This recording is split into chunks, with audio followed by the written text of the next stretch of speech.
Assalamualaikum warahmatullahi wabarakatuh. Bapak ibu-ibu, giliran adik Gus Abbas Buntet ya, Gus Paris ya, ikut berjuang menegakkan kemurnian ya tentang Habib ini ya. Kita doakan semoga beliau sehat selalu, amin ya Allah ya rabbal alamin. Dan nanti ada Habib Taufik, alhamdulillah ya, mendengarkan ceramah dari Gus Baha. Kita mendengarkan dulu dari ceramah dari adiknya Gus Abbas yang mana berjuang ya untuk menegakkan ya nasab ini.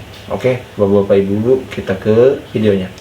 Ini pelantikan pengurus perjuangan Wali Songo Cirebon diadakan di pondok kami. Ini adalah bentuk daripada dukungan kami kepada PWI.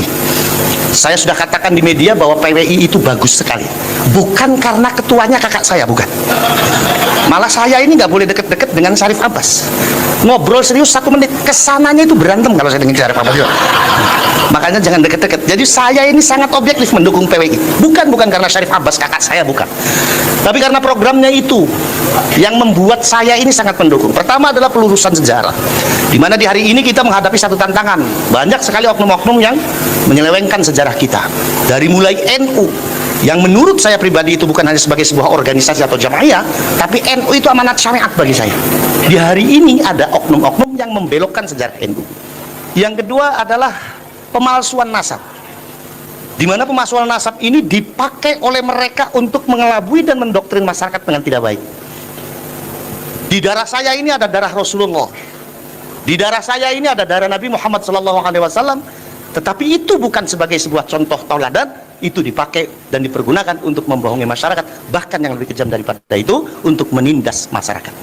Yang padahal secara nasab, kajian dari Kiai Imaduddin Utsman ini hal yang sangat luar biasa, membuktikan bahwa secara nasab mereka ini batal, bukan turunannya Kanjeng Nabi, yang justru malah turunannya Kanjeng Nabi itu adalah keturunan Wali Songo. Saya cucunya Syekh Syarif, begini kata saya di turunannya Nabi. Ada yang ngomong, masa turunan Nabi cungure pesek kiri jari kita.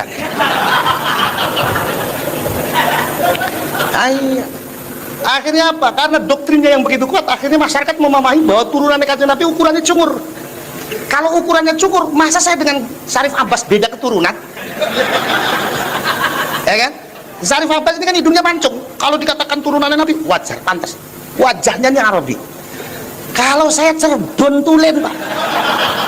Mulanya lagi kita ngomong, mungkin turunannya Sunan Gunung Jati, mungkin turunannya Kanjeng Nabi. Anas ngomong, masa turunannya Kanjeng Nabi cungure pesek kiri gitu. Ya boleh. Nah itu kalau orang Cirebon ngomongnya begitu, cek. Kiri. Kalau orang Jawa Timur jajuk gitu kan. Nah, ini perlu diluruskan.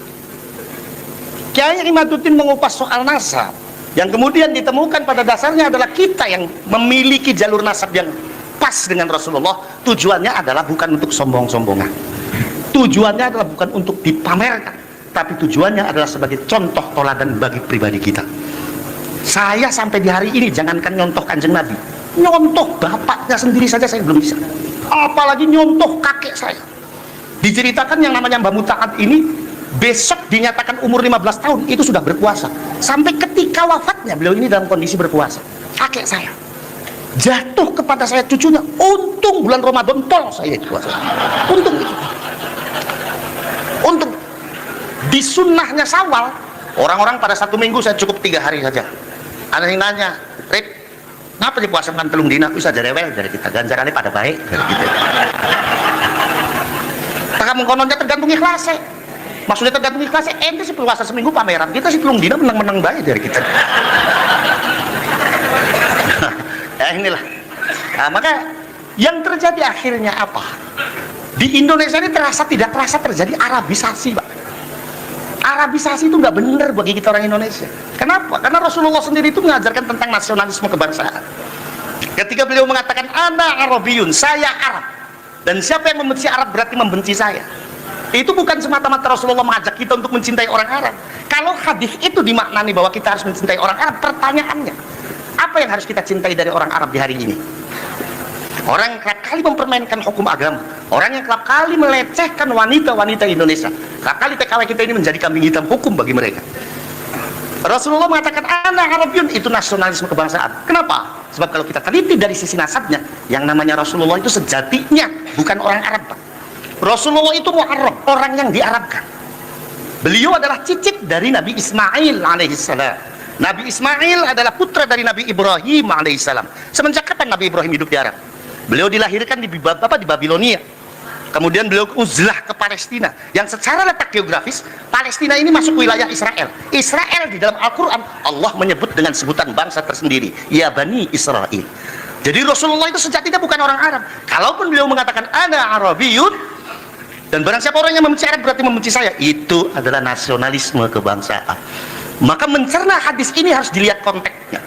Konteksnya adalah nasionalisme kebangsaan. Maka kalau kita mau mencontoh apa yang dikatakan oleh beliau, kata beliau ana Arabiyun, maka jatuh kepada kita umatnya yang ada di Indonesia, katakan ana Indonesiun. Kalau beliau mengatakan siapa yang membenci Arab berarti membenci saya, jatuh kepada kita umatnya di Indonesia, katakan barang siapa yang membenci saya, membenci saya Indonesia berarti membenci saya. Itulah. Nah, ini Habib ki goblok-goblok langkah sing bisa saya. Langkah sing bisa. Mulai sing arane Bahar Smith maca kitabe kualik, Pak.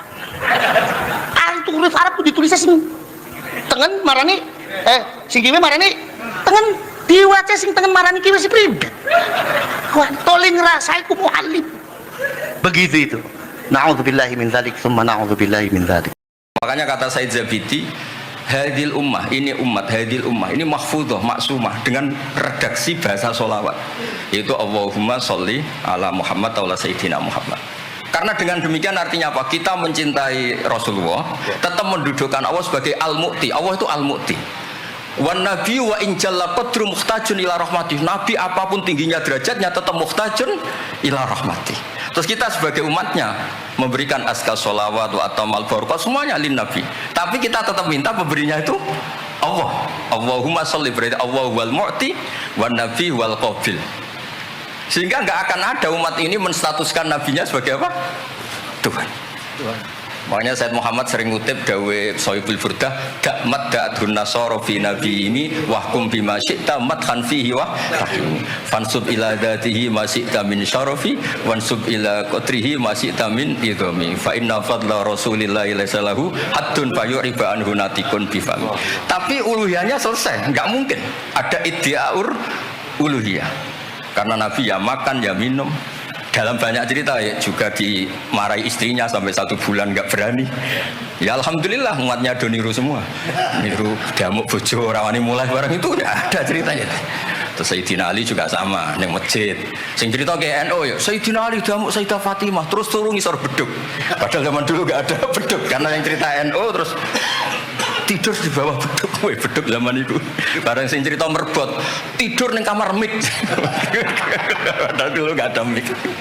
Tapi apapun itu terus konflik-konflik itu biasa. Ya makanya saya suka ini mukadimah sebelum saya baca Ihya.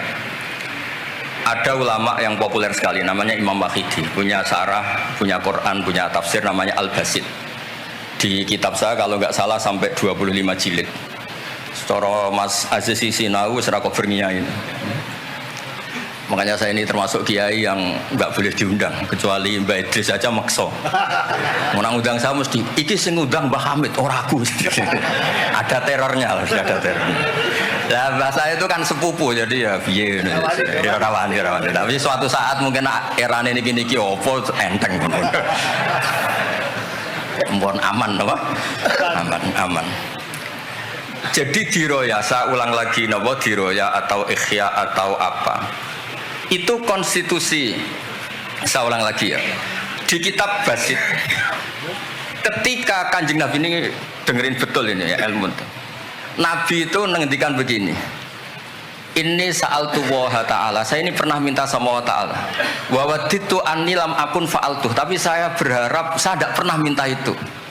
Jadi Nabi sebagai manusia nanti iri. Ya Allah, Sulaiman engkau kasih angin, buduha syahr warwahuha syahr. Kok enak kemana-mana terbang, jadi mboten usah jadi indos travel ya, karena terus terbang mboten mawon. Kayak kulon bolak-balik tawani umroh gratis Habib Taufik. Gus umroh Gus, gratis. Angen-angen ndak ikhlas, dibeli 3 indos. Nah, cara kula gak ada angin ya langsung terbang mawon. Walhasil cerita nabi-nabi dulu yang punya mukjizat yang dasar-dasar. Tapi jawabannya Allah itu apa? Muhammad, terus yang diceritakan ya pas jawab itu pakai redaksi mutakallim. Alam ajidka yatiman fa'awaituka, satruse wadolan fahadaituka wa ailan fa'agnaituka. Terus Rasulullah itu senangnya bukan main. Ternyata yang disebut Allah itu Muhammad, kamu pernah yatim, tak rumat, pernah nggak jadi nabi, tak angkat jadi nabi. Yang diceritakan keseharian, pernah miskin, fa'agnaituka, ailan, apa? Fa'agna. Itu nabi senangnya bukan main. Saya itu sering cerita ke teman-teman yang seneng keramat. Misalnya ke iso terbang di Mekah, tapi ra iso ngopi piye. Misalnya ke iso terbang di Mekah, tapi omah misor jembatan piye. Gagah kula ora terbang di Mekah, kula omah kula niku kathah, elek-elek tapi kathah. Kula di mobil, ki kathah 3 napa pinten, tapi penter ya mboten albat, tapi kathah. Wis ora iso terbang lah, uripku kepenak. Wae mangan-mangan, wae lunga-lunga, wae ya sudah ngaji. Artinya ternyata nikmat yang disebutkan Allah di Nabi kita itu keseharian. Alam yajidka yatiman fa'awa, yang yatim-yatim dihormat pakde palingnya. Seterusnya sampai ailan fa'abna terus kepenak karena agama ini sesuai dengan keseharian kita. Dan Allah ketika mensifati dirinya lihadaddin alladzi at'amahu min ju' wa amanahum min khauf. Sudah lah pokoknya ngaji mangan rapati paham lah sementing mangan sudah. Alladzi at'amahu min ju'. Apa mensifati dirinya itu sederhana, al-mut'im, yang ngasih makan, wa amanahum min khauf. Di Indonesia baik-baik saja, aman-aman saja. Kita ngaji agak ditangkap, kita gini-gini, ya sudah baik-baik saja. Dan itu yang paling disenangi Rasulullah SAW. Nabi ketika ditanya, Islami khairan ya Rasulullah, itamu to'am. So nggak Islam itu sangker mangan-mangan, ya Islam. Coba andekan kita bisa terbang ke Mekah setiap saat, dulu waya mangan raduwe, sumpek loh. Ada orang yang terbang tapi makan apa? Ada. Lancar. Dan itu luar biasa Nabi ngendikan. Kulo niku cocok. Ya selain reso terbang maksud ini. Tapi ini penting kalau aturakan supaya agama ini menjadi gampang. Sebab itu hadaddin, saya sering cerita kemana-mana. Ketika hadaddin cerita peradaban, saya sering cerita di banyak dosen itu sampai nangis saya cerita. Coba agama ini mensyaratkan iddah. Iddah itu kalau ada perempuan diceraikan suaminya atau tinggal mati, itu kan potensi ya. Ini misalnya Jumat mak. Kalau dalam kitab fikih kan tolak yang sunni itu fiturin lam yujami hafi. Ketika suci dan suaminya tidak jima. Misalnya kamu nikahi janda, malamnya dijima suaminya, paginya bentrok terus cerai.